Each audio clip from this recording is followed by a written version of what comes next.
நண்பர்களே, நம்முடைய தம்பிச்செல்வன் மற்றும் வடிவேலா ஆகிய இந்த 2 யூடியூப் சேனல்களிலுமே இருக்கக்கூடிய பெரும்பாலான படங்கள் போலவே இந்த படமும் ஒரு உண்மை சம்பவத்தை தழுவி எடுக்கப்பட்ட ஒரு சிற்றின்ப திரைப்படம் தாங்க. ஆமாங்க, 1980களில் கேரளாவில் நடந்த ஒரு உண்மை சம்பவத்தை தான் இந்த படமாக எடுத்திருக்காங்க. இந்த படம் ஆரம்பித்த உடனே கேரளாவில் இருக்கக்கூடிய ஒரு சர்ச்சை காட்டுறாங்க. அதில் இருக்கக்கூடிய இந்த பாதிரியார் தான் இந்த படத்தோட கதாநாயகன். இவர் பேர் வில்லியம்ஸ். இவருக்கு 35 வயசு ஆகுது. ஆனாலும் பார்க்க ரொம்ப இளமையாக ரொம்ப அழகாக இருக்காரு. அதை விட இவர் ரொம்ப வசதியாக இருக்காரு. நல்லா காரு பங்களா பணம்னு நல்ல ஒரு ஆடம்பரமான வாழ்க்கையை வாழ்ந்துகிட்டு இருக்காரு. இப்போ கட் பண்ணா இந்த படத்தோட கதாநாயகியை காட்டுறாங்க. இவங்க பேர் ரோசி. இவங்க தான் அண்ணனோட சைக்கிளில் உட்காந்துக்கிட்டு ரொம்ப வேகமாக இங்கே போயிட்டு இருக்காங்க. அப்போ திடீர்னு ஒரு காரில் குறுக்க வந்து இவங்க விழுந்துடுறாங்க. இவங்களுக்கு அந்த சைக்கிள்லாம் உடஞ்சி போகுது. இந்த கார் டிரைவரும் வந்து இந்த அண்ணங்காரனை பிடிச்சி திட்டுறான். அப்போ தான் அந்த கார் பின்னாடி இருந்து இந்த ஃபாதரியார் இறங்கி வர்றாரு. என்ன ஆச்சு அப்படின்னு இந்த ரோசி அண்ணங்கிட்ட புலம்புறா. ஐயோ, நான் எனக்கு எக்ஸாம் போய் ஆகணுமே, எனக்கு நேரம் ஆயிடுச்சு, எனக்கு நான் எப்படி இப்போ எக்ஸாம் எழுதுவேன் போயிட்டு அப்படிங்கிற மாதிரி புலம்பும் பொழுது ஃபாதரியார் சொல்கிறாரு, இந்த பாருமா கவலைப்படாத, நானே என்னுடைய காரில் கொண்டு போய் உன்னை உங்கள் ஸ்கூலில் ட்ராப் பண்ணுறவா அப்படிங்கிறாரு. இப்போ இவங்களும் காரில் உட்காந்துட்டு போகும்போது தான் ஃபாதரியார் கேட்குறாரு, சொல்லுமா நீ என்ன எக்ஸாம் எழுத போகிற அப்படின்னா அவங்க சொல்கிறாங்க, ஃபாதர் என் பேர் ரோசி, நான் இப்போ தான் 12ஆம் வகுப்பு படித்து முடித்தேன், அடுத்து நர்சிங் படிக்கலான்ட்டு இன்றைக்கி தான் எங்கள் என்ட்ரன்ஸ் எக்ஸாம் எழுத போய்கிட்டு இருக்கேன் அப்படிங்கிறாங்க. ஓ அப்படியா, சரி, அந்த காலேஜ் நிர்வாகி எனக்கு ரொம்ப தெரிஞ்சவர் தான், நீ தைரியமாக போ, நான் உனக்காக அவர்கிட்ட ரெக்கமெண்ட் பண்ணுறேன், உனக்கு கண்டிப்பாக சீட் கிடைக்கும் அப்படிங்கிறாரு. இப்போ கட் பண்ணால் கொஞ்ச நாள் கழித்து இந்த ரோசி நம்ம ஃபாதரியாரோட வீட்டுக்கே வர்றாங்க. உடனே ஃபாதரியார், என்ன ரோசி இந்த பக்கம் வந்திருக்க, அதிசயமா அப்படிங்கிற மாதிரி கேட்குறாரு. அதுக்கு ஃபாதர், நான் உங்களுக்கு நன்றி சொல்லிட்டு போக தான் வந்தேன், நீங்கள் ரெக்கமெண்ட் பண்ணதுனால தான் அந்த காலேஜில் எனக்கு சீட் கிடைச்சிருக்கு, எனக்கு ரொம்ப சந்தோஷம், என்ன ஆசீர்வாதம் பண்ணுங்க ஃபாதர் அப்படின்னு சொல்லி ரோசி இந்த ஃபாதரோட காலில் விழுந்து ஆசீர்வாதம் வாங்குறா. அப்போ அவரை வந்து தோலை தொட்டு அப்படியே தூக்குறாரு ஃபாதர். தூக்கி அவரோட நெத்தியில் வந்து ஒரு முத்தமிட்டுறாரு. அந்த சமயத்தில் இவங்க 2 பேருக்குள்ளேயுமே ஒரு சிற்றின்ப ஈர்ப்பு ஏற்படுது. ஆனால் 2 பேருமே அதை வெளியே காமிச்சிக்கல. இப்போ ரோசி கையில் ஒரு டிஃபன் பாக்ஸ் கொண்டு வந்திருக்காங்க. அதை பார்த்துட்டு, என்ன ரோசி லஞ்ச் எடுத்துகிட்டு போறியா காலேஜுக்கு அப்படிங்கிறாரு. ஆமாம் ஃபாதர், அது இல்லாமல் இது நானே என் கையால் சமைச்சது மீன் குழம்பு அப்படிங்கிறா. உடனே இப்போ ஃபாதர் கேட்குறாரு, ஏம்மா எங்களுக்கெல்லாம் சமைச்சு போட மாட்டியா அப்படின்னு. அதுக்கு என்ன ஃபாதர், ஒரு நாளைக்கு வந்து நானே உங்கள் வீட்டுக்கு வந்து நல்லா என் கையால் உங்களுக்கு விரோதமாக சமைச்சு போடுறேன் அப்படிங்கிறா. இப்போ கட் பண்ணால் அதே போல் கொஞ்ச நாள் கழித்து ரோசி இவங்க வீட்டுக்கு வந்து நம்ம ஃபாதருக்கு நல்லா விரோதமாக சமைச்சு போட்டுட்ருக்கா. அந்த மீன் குழம்புலாம் செஞ்சுருக்கா. அப்போது அதை சாப்பிட்டுட்டு இருக்கும்போது ரோசி ஃபாதர்கிட்ட கேட்குறா, ஃபாதர் எனக்கு வந்து கார் ஓட்டணும்னு ரொம்ப ஆசையாக இருக்குது, நீங்கள் எனக்கு கார் ஓட்ட கற்று தரீங்களா அப்படின்னு கேட்குறேன். சரிம்மா, அதுக்கு போய் எனக்கு கற்றுக் கொடுக்கலாம், ஆனால் இன்றைக்கி எனக்கு வேலை இருக்குது, நீ அடுத்த சனிக்கிழமை வந்துரு அப்படிங்கிறாரு. அதே போல் அன்றைக்கி வந்ததும் நம்ம ரோசிக்கு நம்ம ஃபாதர் கார் ஓட்ட கற்றுக் கொடுக்குறாரு. அப்போது ரோசி அந்த காரை ஒரு பள்ளத்தில் ஒரு சேத்து எடுத்து விட்டுறாங்க. நல்லா வீல் மாட்டிக்குது. இப்போ ஃபாதர் என்ன சொல்கிறாருன்னா, அது பர்மா நீ பின்னாடி இருந்து தள்ளு, நான் எக்ஸலேட்டர் கொடுத்து அழுத்தினேன்னா இந்த வெளியே எடுத்துடலாம் காரை அப்படின்ட்டு அவங்கள பின்னாடி தள்ள சொல்லிவிட்டு இவர் போயிட்டு எக்ஸலேட்டர் அழுத்துறாரு. அப்போ அந்த வீல் சுற்றி அதில் இருக்கிற சேர்லாம் நம்ம கதாநாயகி மேலே அடிச்சிருது. இப்போது கதாநாயகி புலம்புறாங்க, ஐயோ ஃபாதர் என் ட்ரெஸ் எல்லாம் சேர் ஆகிடுச்சு, நான் இப்படியே என் வீட்டுக்கு போனால் எங்கள் அம்மா எனக்கு கொன்னே போட்டுருவாங்களே, நான் என்ன பண்ணுறது அப்படிங்கிறா. சரிம்மா, ஒன்றும் பிரச்சனை இல்லை, இப்போ நேராக எங்கள் வீட்டுக்கு போகலாம், அங்கே போய் நல்லா நீ குளிச்சுட்டு உன்னுடைய இந்த ட்ரெஸ் எல்லாம் துவைச்சி காய போட்டு அப்புறம் போட்டு போ அப்படிங்கிறாரு. சரின்ட்டு அதே போல் அவங்க வீட்டுக்கு வந்ததும் நம்ம கதாநாயகி அழகாக குளிச்சுட்டு ஒரு கவர்ச்சியான ட்ரெஸ்ஸை போட்டுக்கிட்டு இருக்காங்க. அதில் அவங்க முதுகெல்லாம் அப்படியே தெரியுது. அதை பார்த்த உடனே நம்ம ஃபாதருக்கு மூடு வருது. அவருக்கு அந்த சிற்றின்ப இயக்கங்கள்லாம் தூண்டப்படுது. இப்போ மெதுவாக அவர் அவங்க பின்னாடி போயிட்டு அவங்க முதுகில் முத்தமிடுறாரு. அப்படி ஒரு முத்தமிட்டதும் இந்த பெண்ணுக்கும் அந்த சிற்றின்ப உணர்ச்சி தூண்டப்படுது. இப்போ 2 பேருமே அந்த தூண்டுதல்னால சிற்றின்பத்தில் ஈடுபடுறாங்க. ரொம்ப படு மூர்க்கமாக இவங்க உல்லாசம் அனுபவிக்கிறாங்க. இப்போ அது முடிஞ்ச கிளம்பி போனதும் கொஞ்ச நாள் கழிச்சு இது ஃபாதரியார் காரில் வெளியே போயிட்டு இருக்காரு. அப்போது இந்த ரோசியோட அண்ணங்காரன் சைக்கிள் எடுத்துகிட்டு வேகமாக மிதிச்சுட்டு அந்த காரை ஃபாலோ பண்ணிட்டே வர்றான், கத்திக்கிட்டே வர்றான். ஃபாதர் காரை நிப்பாட்டுங்க, உங்ககிட்ட பேசணும் அப்படிங்கிறான். இதை பார்க்குற ஃபாதர் மிரண்டே போகிறாரு. ஐயையோ, இவனுக்கு வந்து விஷயம் தெரிஞ்சு போச்சு போல இருக்கு, நாம அவன் தங்கச்சியை வந்து தப்பு பண்ணது, அதை பற்றி தான் கேட்க வர்றான் அப்படின்ட்டு காரை இன்னும் வேகமாக ஓட்டு அப்படிங்கிறாரு டிரைவர்கிட்ட. உடனே டிரைவர் சொல்கிறான், ஃபாதர் எனக்கு என்னமோ சந்தேகமாக இருக்குது, அவன் ஏதோ ஒரு முக்கியமான விஷயம் தான் அவங்ககிட்ட பேச வர்றான், கொஞ்சம் நிப்பாட்டி என்னன்னு தான் கேட்கலாமே அப்படிங்கிறான். சரி நிறுத்து அப்படின்னு வேறு வழி இல்லாமல் காரை நிறுத்தினா. இப்போ இந்த அண்ணங்காரன் வந்து சொல்கிறான், ஃபாதர் என் தங்கச்சிக்கு கொஞ்ச நாளாக உடம்பு தெரியல அப்படிங்கிறான். ஏன் என்ன ஆச்சு அப்படின்னா, ஆனால் என்னன்னே தெரியல, கேட்டாலும் சொல்ல மாட்டேங்கிறா, எப்போ பாரு தனியாக ரூமுக்குள்ளேயே அடைஞ்சு கிடக்கிறா, அதனால தான் நான் அவங்ககிட்ட வந்தேன், நீங்கள் வந்து அவளுக்கு ஏதாவது இந்த ஜெபெல்லாம் படித்து அவளுக்கு ஏதாவது ஆறுதல் சொன்னீங்கன்னா அவள் குணமாவான்னு எனக்கு தோணுது, அதனால் தயவுசெய்து எங்கள் வீடு வரைக்கும் வர முடியுமா அப்படின்னு கேட்குறான்.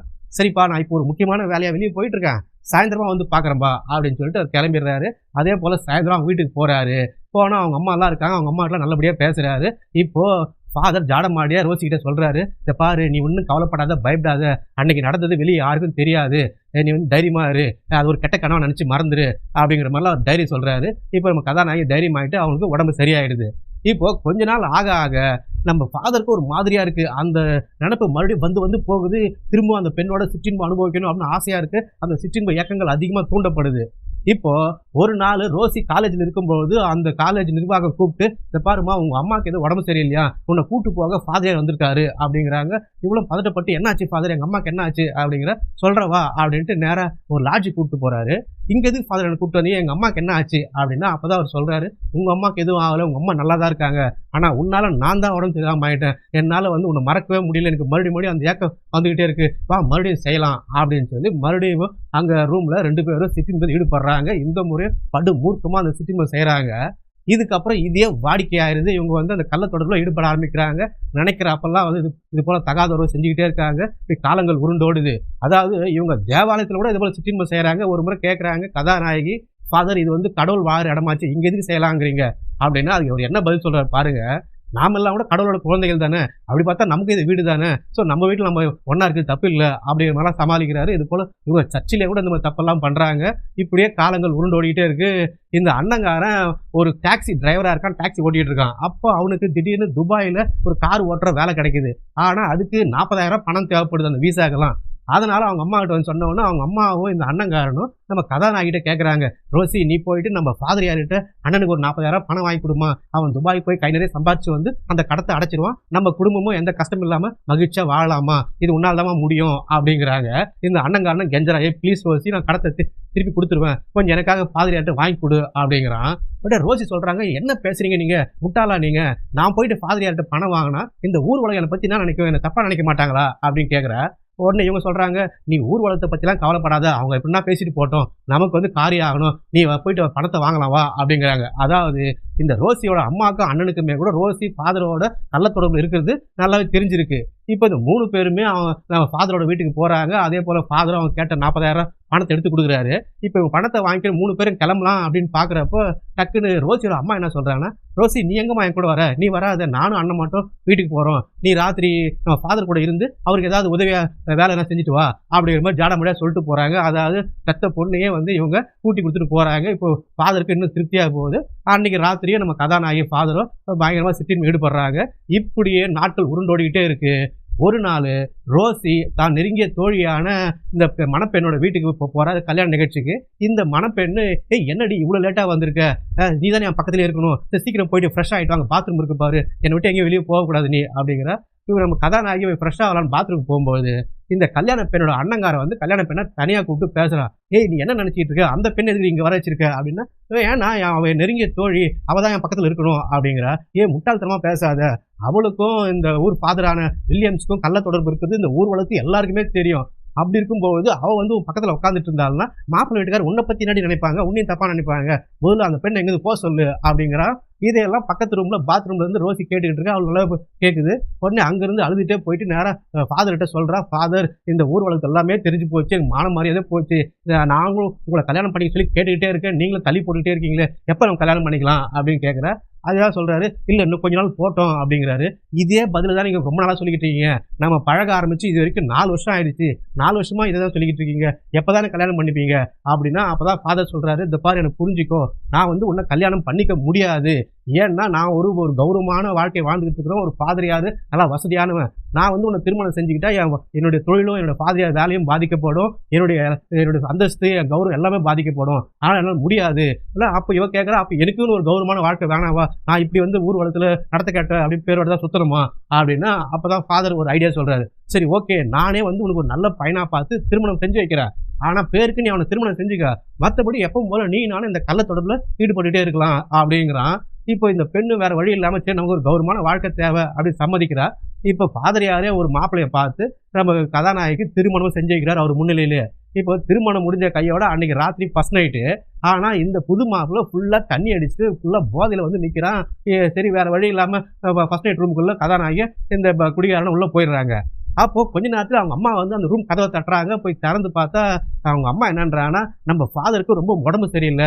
நம்ம ஊர்ல இருக்கிற டாக்டர் கூட எங்கேயோ வேலை விஷயமா வெளியூர் போயிட்டு இருக்காரு. அதனால உன்னை வர சொல்லியிருக்காரு ஃபாதர். நீ போயிட்டு அவருக்கு ஏதாவது வைத்தியம் பண்ணி மாத்திரை மருந்து ஊசி போட்டு வா. கார் அனுப்பியிருக்காரு" அப்படிங்கிறாங்க. இப்போ நம்ம கதாநாயகி கிளம்ப பார்க்குறா. இதை பார்க்குற இந்த புது மாப்பிள்ளை, "ஏய் நீ வேணா உன் கல்யாணம் வேணா போடி" அப்படின்ட்டு அவளை விட்டு பிரிஞ்சு விலகி போயிடுறான். இப்போ கதாநாயகி நேரா நம்ம ஃபாதரை போய் பார்க்குறாங்க. "என்ன ஃபாதர் இன்னைக்கு எனக்கு ஃபர்ஸ்ட் நைட்டு, இன்னைக்கு கூட என்ன விட மாட்டீங்களா?" அப்படின்னா, அப்பதான் ஃபாதர் சொல்றாரு, "ஏய் உனக்கு ஃபர்ஸ்ட் நைட்டோ, லாஸ்ட் நைட்டோ எல்லாமே என் கூட தாண்டி. நான் என்ன தவிர உன்னை எவனும் தொடக்கூடாது, தொட விட மாட்டேன். அதனால தான் நான் பிளான் பண்ணி அந்த குடிகாரனை பார்த்து உனக்கு கட்டி வச்சேன். அதுவும் இல்லாம அவன்கிட்ட எல்லா உண்மையும் சொல்லி தான் அவனை கட்டிக்கிட்டேன். நீ அவளை தொடக்கூடாது, நான் மட்டும் தான் அவளை அனுபவிப்பேன்." அப்படிலாம் சொல்லி அவனுக்கு கை நிறைய பணத்தை கொடுத்து தான் உன்னை வந்து கட்டி வச்சிருக்கேன் அப்படின்னு சொல்லி மறுபடியும் ஃபாதர் வந்து நம்ம கதாநாயகோட உல்லாசமா இருக்க ஆரம்பிக்கிறாரு. இப்படியே நாட்கள் உருண்டோடுது. ஒரு வருஷம் ஆயிடுது. இப்போ ஓடி போன புருஷன் திரும்ப வந்து நம்ம கதாநாயகிட்ட பேசுறான். காலில் விழுந்து மன்னிப்பு கேட்கறான். "இந்த பாரு ரோசி, என்னை மன்னிச்சிரு, நான் மனம் திருந்தி வந்துக்கிறேன். இப்பெல்லாம் நான் குடிக்கிறது இல்லை, அந்த குடியெல்லாம் மறந்து நான் 6 மாசத்துக்கு மேல ஆயிடுச்சு. அதனால இப்போ நான் மும்பையில் ஒரு நல்ல வேலையில் இருக்கேன். நீ என் கூட வந்துரு, நாம இப்போ மும்பையில் போயிட்டு ஒரு நல்ல வாழ்க்கையை வாழலாம்" அப்படிங்கிறான். இப்போ இவளுக்கும் இது பிடிச்சிருக்கு. இவனை புருஷங்காரன் நம்புறா. இருந்தாலும் ஃபாதரை பார்த்து பயப்படுறா. "இந்த பாரு, நம்ம ஃபாதர் நம்மளை வாழ விட மாட்டாரு, நம்மளை இங்கேருந்து போக விட மாட்டாரு" அப்படிங்கிறா. அவனும் ஆமா கரெக்டு தான், இருந்தாலும் நம்ம வாழ விட மாட்டான். வேணா நம்ம அவனுக்கு தெரியாம இங்கேருந்து ஓடி போயிடலாமா அப்படிங்கிறா. "அது எப்படி முடியும்? நான் எதுக்கும் ஒரு வார்த்தை ஃபாதர்கிட்ட சொல்லிட்டே வரேன். அவர்கிட்ட பர்மிஷன் கேட்டு பார்க்குறேன் என்ன சொல்றாருன்ட்டு. நீ வெயிட் பண்ணு, நான் ஃபாதரை போய் பார்த்துட்டு வரேன்" அப்படின்னு நேராக போயிட்டு ஃபாதர்கிட்டே சொல்கிறா. "இது போல் என் புருஷங்காரன் வந்திருக்கான், என்னை கூட கூப்பிட்டு போகிறேன்றான், எனக்கும் அவ கூட போகணும்னு ஆசையாக இருக்கு, நான் போயிட்டோமா" அப்படின்னா இப்போ சரியான கோவப்படுறாரு. தூக்கி போட்டு மிதிக்கிறாரு, அடிக்கிறாரு. "எவ்வளோ தைரியம் இருந்தால் என்கிட்டயே வந்து உன் புருஷனோட போகிறேன்ற, அதுக்கான இவ்வளோ தூரம் கஷ்டப்பட்டு உனக்கு செல்வாக்க வச்சுக்கிட்டு இருக்கேன். அதெல்லாம் முடியாது, என்னை தவிர உன்னை எவனை தொட விட மாட்டேன், நீ கடைசி வரைக்கும் என்னதாடி சொந்தம்" அப்படின்ட்டு அச்சு உழைச்சி அனுப்பி விட்டுறாரு.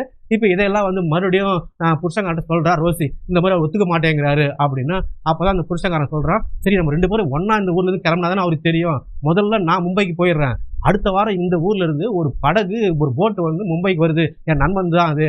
அவன்கிட்ட எல்லாத்தையும் விஷயத்த சொல்லிட்டு போறேன். நீ அன்னைக்கு ராத்திரி கரெக்டா சனிக்கிழமை ராத்திரி வந்துட்டுனா அங்கிருந்து அந்த போட்ல ஏறி நீ நேரா மும்பைக்கு வந்துட்டா நான் அங்க வந்து என் இடத்துக்கு கூப்பிட்டு போயிடுவேன். நான் இருக்கிற இடம்லாம் மும்பைலாம் வந்து ஃபாதருக்கு தெரியாது. நம்ம அங்கே சந்தோஷமா வாழலாம் அப்படின்னு ஒரு ஐடியா கொடுக்குறான். இது கதாநாயகி சம்மதிக்கிறா. அதே போல புருஷகாரன் போயிட்டு ஒரு வாரம் கழிச்சு அந்த சொன்ன நாளப்போ அந்த போட்ல ஏறி நம்ம கதாநாயகி அங்கே போயிடுறா. இப்போ மும்பையில் போயிட்டு கதாநாயகியும் அவங்க புருஷனும் ரொம்ப சந்தோஷமா வாழ ஆரம்பிக்கிறாங்க. அதே சமயம் இங்க சரியான கோபத்தில் இருக்காரு ஃபாதர். நமக்கு இவன் துரோகம் பண்ணிட்டாரு, நம்மளை ஏமாத்திட்டு போயிட்டாரு அப்படின்ற மாதிரியும் அந்த சிட்டுமன் செய்யறதுக்கு ஆள் இல்லாம ரொம்ப கோபத்தில் இருக்காரு. இங்க இவங்க மும்பையில கணவன் மனைவி நல்லா சந்தோஷமா வாழ்ந்துகிட்டு இருக்காங்க. அப்படியே மாதங்கள் உருண்டோடுறதுனால இவங்க சந்தோஷத்தின் விளைவா இந்த பெண்ணு இப்ப புருஷன் மூலமா கர்ப்பமாவும் ஆயிடுறா. இந்த விஷயம் சந்தோஷமான விஷயத்த அவங்க அம்மாவுக்கு லெட்டர் போட்டு தெரிவிக்கிறா ரோசி. இப்போ அவங்க அம்மா அந்த சந்தோஷத்தை போயிட்டு நேராக கோயில் கும்பிட்டு இது பண்ணலான்னு அங்கே கடற்கரையில் இருக்கக்கூடிய ஒரு சிலுவை கிட்ட வந்து சாமி கும்பிட்டுட்டு இருக்காங்க. அப்போ அங்கே இந்த ஃபாதர் வர்றாரு. "என்ன மேடம் ரொம்ப சந்தோஷமா இருக்கீங்க போல" அப்படின்னா, "ஆமாம் ஃபாதர், என் மகன் இப்போ மும்பையில் அவன் புருஷனோட ரொம்ப சந்தோஷமா வாழ்ந்துகிட்டு இருக்கா. அது மட்டும் இல்லாமல் இப்போ அவன் கர்ப்பமா இருக்கா" அப்படின்னா இதை கேட்டதா சரியான கோபம் வருது ஃபாதருக்கு. அவர் கண்ணம்லாம் திட்டுறாரு. "ஏண்டி எவ்வளோ தைரியம் தான் என்கிட்டயே அப்படி சொல்லுவேன்? என்கிட்ட எவ்வளோ பணத்தை வாங்கி தின்னுக்கிட்டு என்கிட்ட ஆடம்பரமா இருந்துக்கிட்டு உன் பொண்ணு நான் இப்படி வச்சு செல்வாக்கா வச்சிருந்தேன். ஆனால் என்கிட்டயே வந்து அவள் சந்தோஷமா இருக்கா, அதுவும் கர்ப்பமா இருக்கான்னு சொல்லுவேன். எனக்கே துரோகம் பண்ணிடலாம், ஆத்தாளம் போடணும்" அப்படின்ட்டு அவங்க அம்மாவை போட்டு கழுத்தை நெரிக்கிறாரு. அப்படி நெரிக்கும் போது அவங்க இறந்தே போறாங்க. இப்போ அவர் என்ன பண்றதுன்னு தெரியாம அங்கிருந்து கார் எடுத்துட்டு வேகமா வீட்டுக்கு வந்துடுறாரு. இப்போ அடுத்த நாள் அந்த அம்மாவோட இறுதி அஞ்சலிக்கு ரோசியும் அவங்க கணவரும் வந்திருக்காங்க. அந்த இறுதி சடங்களாவோட நம்ம பாதிரியார் தான் நடத்தி வைக்கிறாரு. இப்போ அதுக்கு அடுத்த நாள் அவங்க அம்மா உயிர் விட்ட இடத்துல போயிட்டு நம்ம அழுதுட்டு வரலாம் அப்படின்னு ரோசி அங்கே போகிறாங்க. அப்போ தான் அங்கே ஒரு விஷயம் கிடைக்குது. ஒரு உடஞ்சி போன பாதி உடஞ்ச டாலர் இருக்குது. அதை எடுத்து பார்த்தா அது இந்த ஃபாதரோட நல்லாவே தெரியும். அப்போ தான் இவங்களுக்கு சந்தேகம் வருது. அப்போ ஃபாதர் தான் நம்ம அம்மாவை கொண்டிருப்பாரோ அப்படின்ட்டு. ஏன்னா ஏற்கனவே ஒரு போலீஸ்காரரு உங்கள் அம்மாவோட உள்ளங்கையில் ஒரு உடஞ்சி போன சிலுவை இருந்துச்சு அப்படின்னு சொல்லியிருப்பாரு. உடனே இதை எடுத்துக்கிட்டு நேராக இவங்க போலீஸ் ஸ்டேஷன் போகிறாங்க.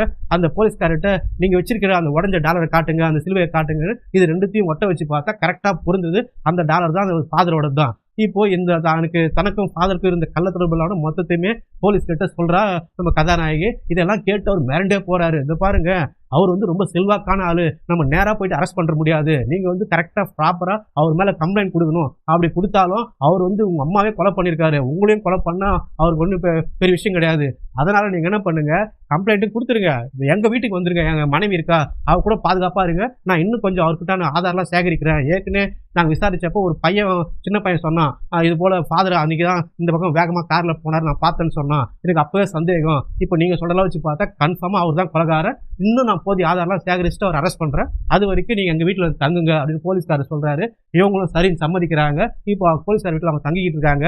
இந்த விஷயம்லாம் ஃபாதருக்கு தெரிய வருது. அவங்க டிரைவர் மூலமா தெரிய வருது. அப்போ ஃபாதர் என்ன நினைக்கிறாருன்னா, இப்போ இவன் வந்து கோர்ட்ல சாட்சி சொன்னால்னா நம்மளுடைய ஃபாதர் பதவியும் போயிடும், நம்ம கௌரவம் எல்லாமே போயிடும், இப்போ பேரு புகழ் மொத்தமே போயிடும். ஸோ இவன் வந்து கம்ப்ளைண்ட் கொடுக்கக்கூடாது, கோர்ட்ல வந்து சாட்சி சொல்லக்கூடாது, ஆனால் இவளையே போட்டு தரணும் அப்படின்னு முடிவு பண்ணி அந்த டிரைவர் மூலமா ஒரு 3 கொலைகாரங்களை வந்து கொலை பண்ண செட் பண்றாரு. ஒரு நாள் இவ அந்த போலீஸ்கார் வீட்டில் இருக்கும்பொழுது போலீஸ்காரங்க வெளியே போயிருப்பாரு. அப்போ ஒரு போஸ்ட்மேன் லெட்டரத்தை கொடுக்க மாதிரி வர்றான். உடனே அந்த போஸ்ட்மேன் ஒரு கத்தி எடுத்து நம்ம கதாநாயகி குத்த வர்றான். அந்த சமயம் பார்த்து அந்த தெருவில் காய்கறி விற்கிறவங்க மாதிரி ஆட்டோ ரிப்பேர் பண்ற மாதிரிலாம் 2 கொலைகாரங்க மறைஞ்சிருக்காங்க. அவங்களும் ஓடி வந்து இந்த 3 பேரா சேர்ந்து கதாநாயகி ரொம்ப கொடூரமா குத்தி கொலை பண்றாங்க. அந்த சமயம் வெளியே போன போலீஸ்காரர் ஓடி வந்து துப்பாக்கிகளை ஷூட் பண்றாரு. இருந்தாலும் அந்த 3 கொலைகாரங்க தப்பிச்சு ஓடிடுறானுங்க. கதாநாயகி அநியாயமா இறந்தே போறா.